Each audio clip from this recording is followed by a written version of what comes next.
Bonjour et bienvenue dans l'émission Parole de Femmes. Nous sommes toujours avec notre invité, le pasteur Stéphane Caddy. Non, il n'est pas parti, il est resté avec nous. Bonjour, ça va? Très bien, Annabelle. Ouais. Je survis. Ah, c'est bon. Tu es un vrai disciple, félicitations. On parlera de l'amour dans une prochaine émission, donc je pourrais manifester les fruits de l'amour. Super, super. On a parlé hier du disciple qui cherche la proximité avec le Seigneur, à entendre sa voix, à mettre en pratique et qui va aussi à son tour faire des disciples. Et puis aujourd'hui, on va parler particulièrement de la vie de renoncement. Comment mettre Jésus à la première place. Parce que la vie du disciple, c'est une vie où on abandonne tout, n'est-ce pas, madame, mademoiselle? Yes. Oui. On abandonne Oui, tout, on renonce à sa vie. Et quelquefois, ça...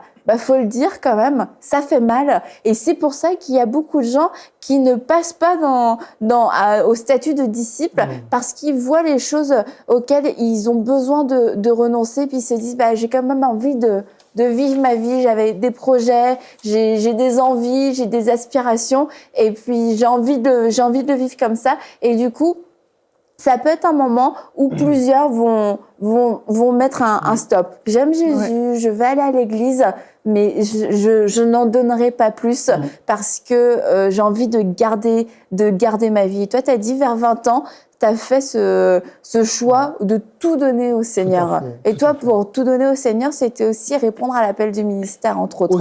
Aussi. Mais bon, on n'est pas disciple, ça c'est important. choisir son plan plus que le mien. Mais je voudrais ça aussi le préciser, c'est que n'est pas disciple les gens qui sont dans le ministère. C'est pas la marque du disciple. On est appelé à être disciple sans être dans le ministère, et puis il faut pas faire un mélange des deux. On est tous appelés à des choses différentes. Hommes, femmes, jeunes, vieux, tant qu'on est en Christ, on est appelé à être un disciple. Donc parle-nous du renoncement, Stéphane. Oui. Donc dans l'évangile de Luc, au chapitre 14, la Bible dit que de grandes foules faisaient route avec Jésus. Jésus va se retourner et va leur dire clairement 3 choses qui sont là, non pas pour amener de la quantité, mais de la qualité. Il va dire par exemple au verset 26 de Luc 14, « Si quelqu'un vient à moi, et s'il ne hait pas son père, sa mère, sa femme, ses enfants, ses frères et sœurs, même sa propre vie, il ne peut être mon disciple. » Certains ont adouci la traduction en disant « s'il ne préfère pas sa propre vie ». On va dire que Jésus est en train de dire que pour être son disciple, il faut le mettre à la première place. Il ne s'agit pas de haïr physiquement son père, sa mère ou sa propre vie, mais c'est vraiment de choisir de mettre Christ à la première place de toute notre vie. Avant notre épouse, avant nos enfants, avant nos projets. D'être prêt à y renoncer, d'être prêt à choisir de faire la volonté de Dieu plutôt que de suivre, entre guillemets, ses parents, de suivre des aspirations qui sont pas mauvaises, parce que on aime nos parents, on peut aimer nos amis, nos frères, nos sœurs, notre mari, notre femme, mais si ces personnes-là deviennent un frein et deviennent le numéro 1 dans notre vie, c'est là que ça pose un problème. Tout à fait. Jésus veut la première place. Tu t'arrêtes là? Souvent, il veut être le Seigneur de tout. Il reste un petit peu de temps là, Stéphane. Il veut être le Seigneur de tout ou de rien du tout. Ça, c'est important de le préciser, mais je crois qu'encore une fois, ça paraît une parole qui est dure, mais si Jésus le demande, c'est pour notre bonheur. Jamais il va demander quelque chose pour dominer sur nous, pour dominer. Mais Jésus a des projets de paix, un avenir, une espérance. Et si on fait ça, on est garanti de vivre un succès spirituel. Et beaucoup de croyants, j'en vois, ils reçoivent Jésus, mais il n'est pas vraiment à la première place. D'abord leurs vacances, leurs intérêts, leur famille, leurs finances. Et après Jésus, et souvent le résultat, c'est qu'ils sont tristes spirituellement. Exactement. Et mettre Christ à la première place amène une saveur spirituelle à nos vies. Ouais, et même ce que moi j'aime aussi par rapport à ce passage-là, c'est que je pense que quelques versets plus loin, Jésus précise que quelqu'un, avant de bâtir une tour, il s'assoit et puis il calcule la dépense qu'il va faire. Et là, moi, ça m'avait interpellée parce que je m'étais dit, OK, ça veut dire que c'est pas juste une décision à la légère, c'est qu'il faut vraiment comprendre quelles sont les implications quand on a décidé de suivre Jésus, en fait. Il y a... On pense parfois que, OK, ma vie sera toute belle et tout, je suis Jésus, c'est OK. Mais il faut comprendre que suivre Jésus, c'est d'abord faire la volonté de Dieu. C'est la première chose que Dieu nous demande de faire. Et c'est prendre ce choix-là envers et contre tout. Maintenant, la volonté de Dieu, va toujours nous amener à marcher dans l'amour, la volonté de Dieu, va toujours nous amener à poser des actions de la bonne manière. Je le dis parce qu'il y a des personnes qui ont pris ce verset et qui ont commencé à insulter leurs parents parce que, voilà, maman, tu ne peux pas que j'aille à l'église, tu peux, bye-bye, au revoir, je m'occupe plus de toi. Non, c'est la volonté de Dieu qu'on aime nos parents, qu'on obéisse à nos parents. Donc, suivre Dieu va toujours nous mener à faire les choses de la bonne manière. Maintenant, s'il y a quelqu'un qui a pris la place de Dieu dans notre vie, c'est là où c'est mauvais, en fait. Parce que c'est là où ça devient de l'idolâtrie par rapport à la personne. La personne est comme un Dieu, ça peut être un hobby, ça peut être même une pensée, un raisonnement qui occupe notre esprit, qui occupe toute ta tête. Et s'il y a ça dans ta vie, s'il y a quelque chose qui prend plus de place que Dieu dans la vie d'une personne, mais cette personne est dans l'idolâtrie, elle n'est pas dans la volonté de Dieu. Et là, si cette personne se dit disciple, mais on peut pas être un pied dedans, un pied dehors. Ça marche pas comme ça. Nous avons, en tant que prédicateurs, une responsabilité d'annoncer le véritable évangile. Dans beaucoup d'endroits, on annonce un Jésus sauveur, un Jésus qui guérit, qui fait du bien, qui bénit. Et quand on parle du disciple, de renoncer à soi, les gens fuient. Parce qu'on n'a pas annoncé à la base le bon évangile. Et je crois que ce n'est pas mon enseignement, c'est l'enseignement de Jésus. Et c'est lui qui monte la barre haute. Et on n'a pas le droit de la descendre. Mais c'est le véritable évangile, qui nous rend libres d'ailleurs. Exactement, et qui va bénir tous ces aspects-là de notre vie. Et il nous dit de ne pas préférer ou de haïr notre père, notre mère, etc. Mais lorsqu'on met Dieu à la première place, c'est de notre relation avec lui va découler tout un tas de bons fruits qui vont impacter tous ces domaines-là de notre vie. Si je mets mon travail ou ma famille au premier plan, que mes choix sont tous conduits pour ma famille, c'est en passant par ma sagesse à moi, par mon intelligence à moi, parce que moi, je connais. Si je mets Dieu à la première place, Dieu va m'enseigner comment diriger, comment aimer ma famille, comment me comporter avec telle et telle personne, comment bien travailler. Et je ne vais pas le faire, je ne vais pas marcher avec ma propre intelligence.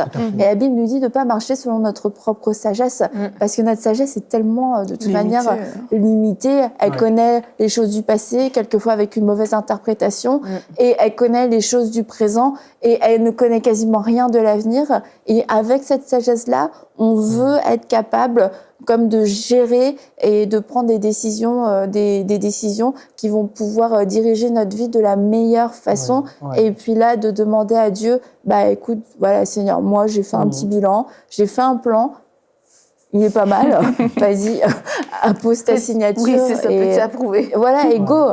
Et quand on parle de renoncement, en plus, ça fait souvent peur aux gens. Moi, sérieux, ça m'a fait tellement peur les premières années de ma vie chrétienne. Le renoncement, c'était tout ce qui m'empêchait de venir au Seigneur et tout ce qui m'empêchait de me donner pleinement au Seigneur. Mais ce que j'ai compris, en fait, du renoncement, c'est que le renoncement, c'est ce qui m'apporte une vraie liberté. Amen, tout à fait. Et tu vois, dans le mariage, qui est une image, on sait, imparfaite quand même, de notre relation qu'on peut avoir avec le Seigneur, puisqu'on marche en tant qu'humain, en tant qu'être humain. Mais dans le mariage, pour un mariage épanoui, le renoncement va être la clé. C'est la parce clé. que je me marie à une personne. Il faut divorcer avec soi-même d'abord. Voilà. Et je renonce à quelques milliards, à tous les autres milliards d'individus sur la Terre. J'y renonce. Je me marie, ça veut dire je me donne à une personne. Et le fait de renoncer à toutes les autres personnes, c'est la clé de la réussite dans mon mariage. Amen, tout à fait. Et dans ma vie avec le Seigneur, si je ne renonce pas à certaines choses, et la Bible nous dit que celui qui aime le monde n'aime pas Dieu. Et si je ne renonce pas à ces choses-là, à mon ancienne vie, si je ne coupe pas avec ces choses-là, je ne serai jamais épanouie avec le Seigneur parce que je serai constamment tiraillée. Je pense à un homme dans les Écritures, c'est Abraham, le père de la foi, à qui Dieu a demandé de donner son fils, Isaac, pas Ismaël, celui de la promesse. Il avait tellement attendu, il l'a eu âgé. Et une fois qu'il l'a, Dieu le demande, mets ce fils sur l'autel. Et la Bible dit que c'est lorsqu'il l'a mis que Dieu lui a rendu. Abraham avait une telle foi qu'il pensait même le récupérer par la résurrection. On voit ça dans Hébreux 11. Mais on voit qu'Abraham était prêt à tout donner, même ce qu'il avait de plus cher. Et Dieu lui a rendu. Parce que Dieu nous veut heureux, nous veut libres. Mais il veut voir si, au fond du cœur, il a réellement la première place. Et puis, je pense qu'on doit aussi comprendre que vraiment renoncer, la façon dont Dieu nous demande, Dieu a toujours le meilleur pour nous, en fait. Et il n'y a rien qui peut sortir de nous-mêmes qui sera bon pour notre vie.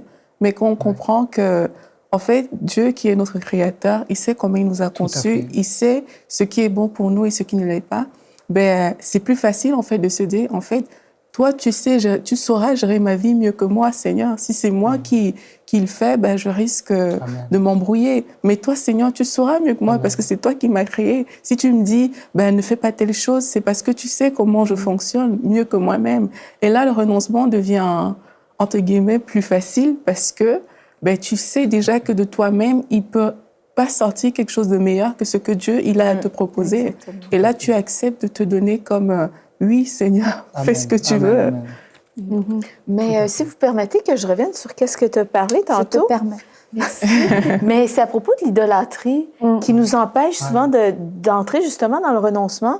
Je me souviens qu'au début de ma vie chrétienne, j'avais de la difficulté à identifier c'était quoi l'idolâtrie moderne. On sait que dans l'Ancien Testament, il y avait beaucoup les petites statuettes, vraiment, où ils s'arrêtaient pour prier. Mais aujourd'hui, comment se traduit l'idolâtrie? Et si je peux donner des exemples, vraiment que ça peut aider les gens peut-être qui peuvent se reconnaître là-dedans. Mais de nos jours, il y a beaucoup, je sais que dans la ville où on vit, il y a des gens, ils sont abandonnés au sport. Ça peut être un sport qui prend toute la place, qui prend plus de place. Pas Annabelle, je crois. Non. Ah, je pensais t'avoir vu, mais c'est peut-être... Il y a des gens aussi, c'est vraiment le cinéma. Les films d'Hollywood, la télé, les séries. Il y en a, ça prend toute la place dans leur vie. Il y en a que c'est le travail. Je ne sais pas si vous dites ça en France, les workaholics. Bah, on comprend. Ouais. Je sais pas comment on dit. Ceux qui travaillent à outrance, là. Attends, pour toi, les forcenés du travail. OK. Qui vivent pour leur carrière professionnelle, quoi. Absolument. Voilà, il y en a, ils respirent leur travail, leur carrière. Et tout à fait. ben, ça, c'est certains exemples. Je ne sais pas si vous en avez d'autres. Bien sûr. Mais, ceci dit, toutes ces choses-là, isolées, ne sont pas des mauvaises choses. C'est quand ça prend plus de place que Dieu. Et c'est que mon sport m'empêche... Devenir occulte. devenir... j'ai le Dieu soleil aussi. Il fait vraiment beau dimanche matin. Je préfère aller sur mon vélo parce qu'il fait beau. Et il y a juste... pour terminer, il y a une pensée qui me revient. C'est Heidi Baker. Oui. Elle, Dieu lui a demandé... Elle dansait le ballet. Okay. Et je me souviens qu'elle a raconté que Dieu avait demandé de poser ses... Quand elle est venue au Seigneur et qu'elle s'est vraiment abandonnée, de lui remettre ses souliers de ballet. Parce que pour elle, danser, le ballet, c'était toute sa vie.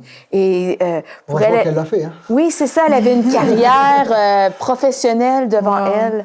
Et quand Dieu lui a demandé de faire ça, elle a renoncé à la carrière qu'elle avait. Elle lui a remis ses souliers de ballet. Puis ça, pour moi, c'est tellement un bel exemple de renoncement. Et voyez ce que Dieu a fait avec cette femme qui sauve des milliers et des milliers et des milliers de vies, qui change le monde et qui m'inspire personnellement pour sa consécration, pour sa relation avec Dieu, pour son amour pour Dieu.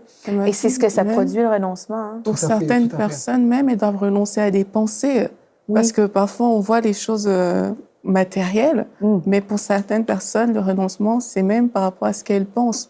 Leur façon de penser, il y a des gens qui ont été, à cause de la culture, habitués à certaines choses, à un mode de réflexion et de raisonnement. Oui, t'as mais raison. même ça, il faut pouvoir renoncer, parce qu'il y a des pensées qui prennent parfois trop de place. Non, je peux pas faire ça parce que chez moi, c'est comme ça, parce que oui, chez toi, ça peut être comme ça depuis que t'es né, depuis même avant que tu un renouvellement de l'intelligence. Exactement, basé sur ce que Dieu demande. De Dieu. Et c'est ça qui Mais ça, c'est super vrai. Parce que quelquefois, tu parles avec des gens, vraiment, ils aiment le Seigneur et tout est en gros super dans leur vie. Mais il y a juste certains points, tu vois, qu'ils ont beau lire la parole de Dieu, ils ont beau savoir ce que la parole de Dieu dit, mais à cause d'un blocage dans leur pensée, dans la mentalité, il y a des choses de la parole qui ne descendent pas et qui, du coup, ne produisent pas de fruits. Et ça crée des blocages. Et c'est pas qu'il y a des démons qui bloquent ou quoi que ce soit, c'est vraiment parce que c'est des raisonnements, c'est des forteresses, des mensonges qui se sont installés et qui ont besoin d'être renversés et qu'on ait besoin d'accepter la vérité. Et c'est pour ça qu'il faut constamment qu'on ait un regard neuf et comme si c'était la première fois quasiment qu'on lisait la parole de Dieu à chaque fois qu'on la prend, parce que il y a certains passages on les prend pour acquis.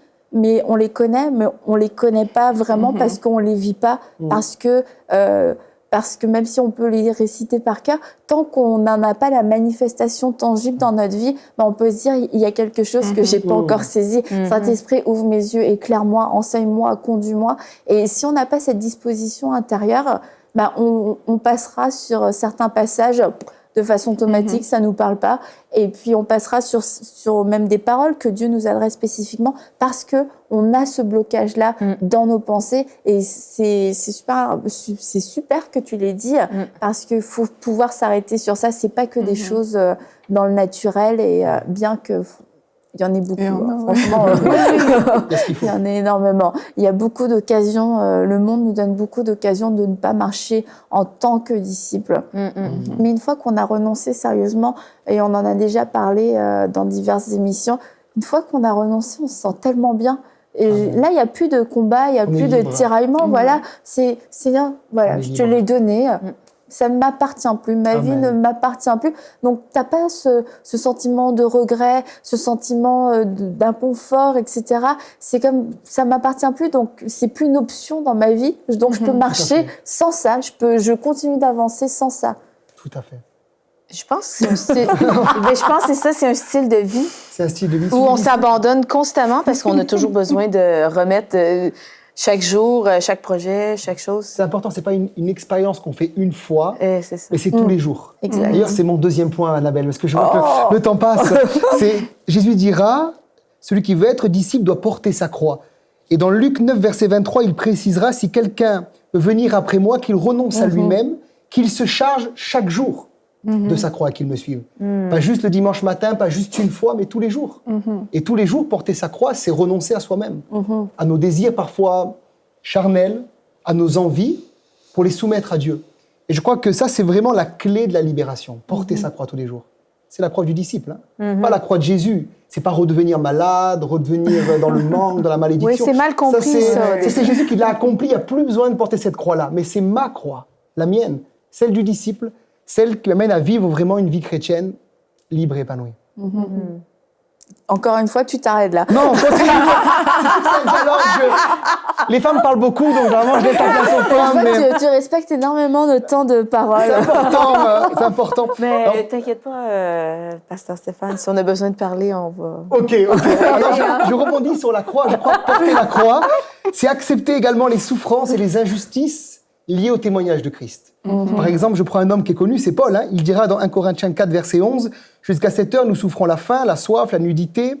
Nous sommes maltraités, errants ça et là, fatigués à travailler de nos propres mains, injuriés, nous bénissons, un peu comme moi, persécutés, nous supportons, calomniés, nous parlons avec bonté. Nous sommes devenus comme les balayures du monde, le rebut de tout jusqu'à maintenant. » Parce que Paul portait beaucoup de fruits. Il était très persécuté.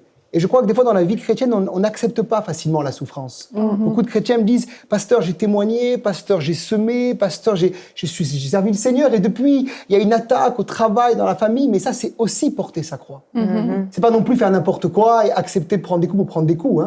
Mais c'est vraiment, quand on veut porter du fruit, on doit accepter qu'en retour, il y a une persécution qui est là. Il faut et Paul le vivait. Faut sortir comme de l'égoïsme, en fait, d'être centré sur soi. Parce que beaucoup de gens, notamment les chrétiens, ils sont soumis à différentes choses, des insultes, beaucoup de choses par rapport à leur témoignage.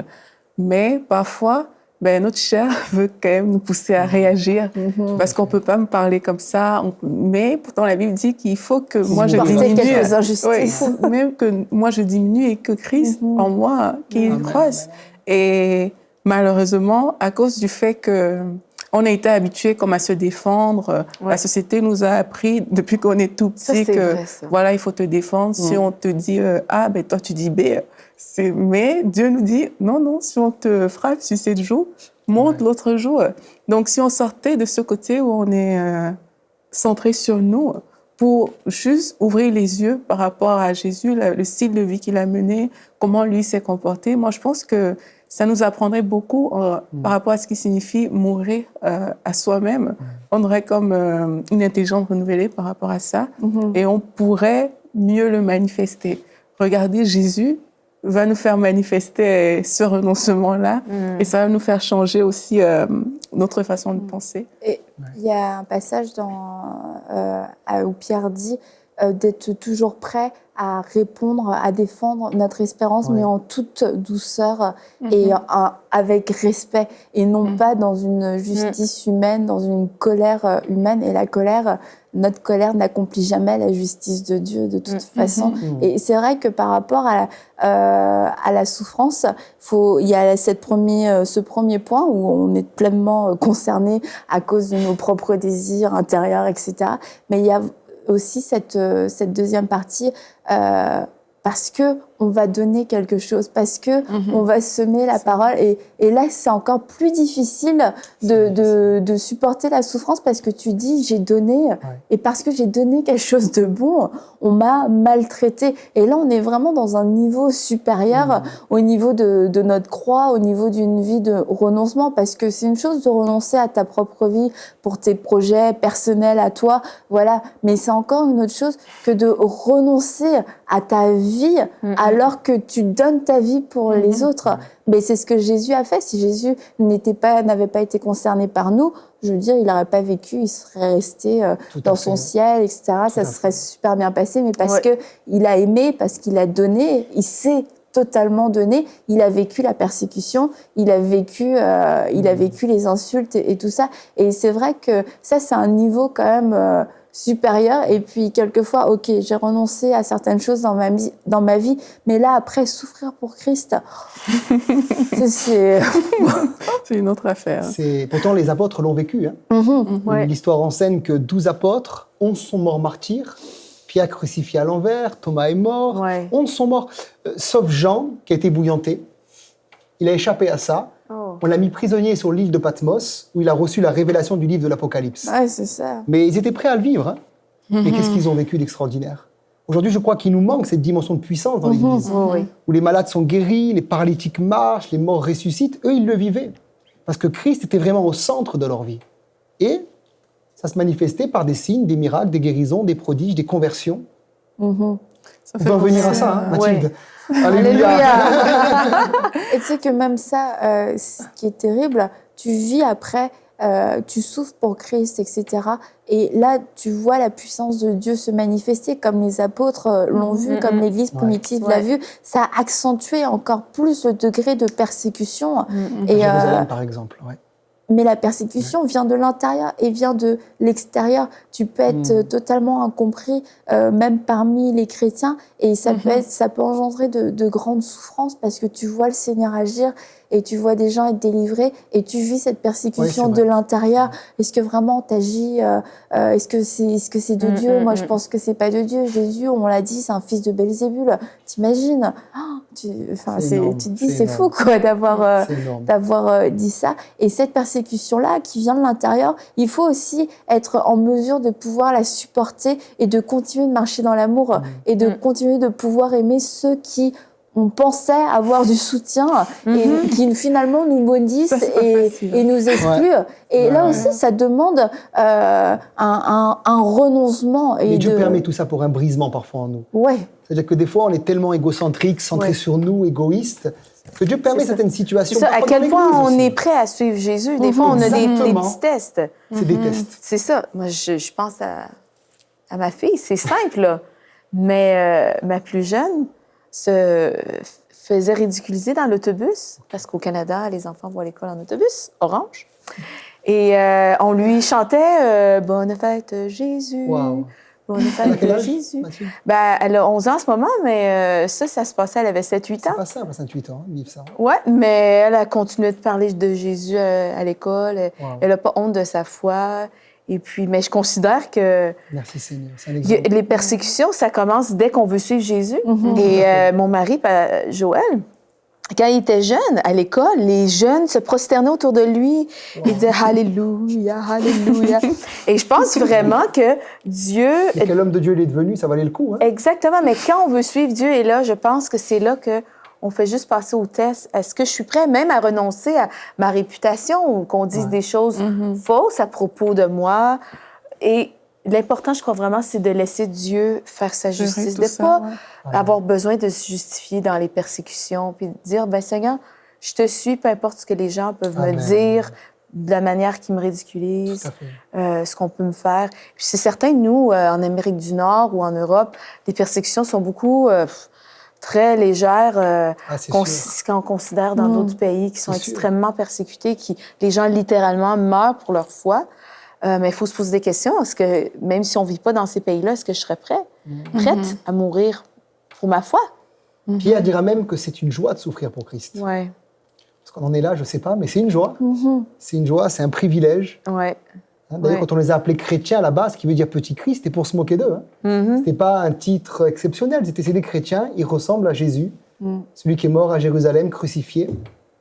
Washmani dit dans un de ses livres, L'Ouvrier, que tous ne souffriront pas, qu'en tant que chrétien, on ne souffrira pas tous comme certains ont souffert et souffrent, mais que tous, on doit avoir la pensée de la souffrance, dans le sens être prêt à souffrir. Peut-être que ça ne m'arrivera pas de mourir en martyr, mais c'est important de se poser cette question-là, mais est-ce que je suis prête à le faire? Est-ce que je serais prête à mourir en martyr? Est-ce que je serais prête à défendre ma foi devant des extrémistes qui te demandent de renier Jésus, sinon ils te tuent? Est-ce que tu es prêt? Et puis aujourd'hui, même en Occident, je trouve que c'est de plus en plus facile, entre guillemets, de se poser ce genre de questions avec les derniers événements qui se sont passés. Tu te dis, c'est des cas peut-être plus isolés, il n'y a pas de la persécution massive comme on peut voir dans certains pays, mais tu vois que dans ces événements, tu peux être confronté à ça, tu peux être confronté au fait, est-ce que déjà j'ai une assurance de mon salut et est-ce que j'ai cette passion, cet amour pour Dieu qui fait que jusqu'à mon dernier souffle, je pourrais confesser Jésus, je pourrais dire oui, moi je crois en Jésus, mon espérance est en Jésus. Et honnêtement, les temps de la fin approchent et c'est important de mettre son cœur droit devant Dieu. Et puis, si votre cœur est droit devant Dieu, le temps est court. Et qu'est-ce que cette vie sur cette terre? Et on doit tous se poser la question, Seigneur, comment est-ce que je peux te servir à un niveau supérieur? Comment est-ce que je peux te donner encore plus dans ma vie? Est-ce que si demain, il y avait un attentat dans ma ville? Est-ce que si demain, il y a des terroristes qui frappent à ma porte? Est-ce que je serais prêt à confesser le nom de Jésus-Christ? Et on peut se poser ces questions. C'est pas un manque de foi. C'est pas se faire des scénarios fous et de créer une psychose en nous. C'est juste d'élever notre niveau de foi, notre niveau d'espérance en Jésus-Christ, que de pouvoir se poser des questions et de pouvoir aussi y répondre honnêtement et juste d'aimer plus, de l'aimer encore mieux chaque jour de notre vie. Donc, Pasteur Stéphane, on va se retrouver demain pour une prochaine émission de Paroles de Femmes et on parlera des mauvaises et des bonnes motivations, c'est ça, sujet, pour suivre Jésus après qu'on ait renoncé à notre vie. On va voir comment... C'est un crescendo. Tu les as bien eu. Donc, on se dit à demain pour une prochaine émission de Paroles de Femmes. Retrouvez toutes les émissions de Paroles de Femmes en intégralité sur www.emcitv.com. Cette émission est rendue possible grâce au précieux soutien des partenaires d'Enseigne-moi Canal International. Retrouvez tous nos programmes sur emcitv.com.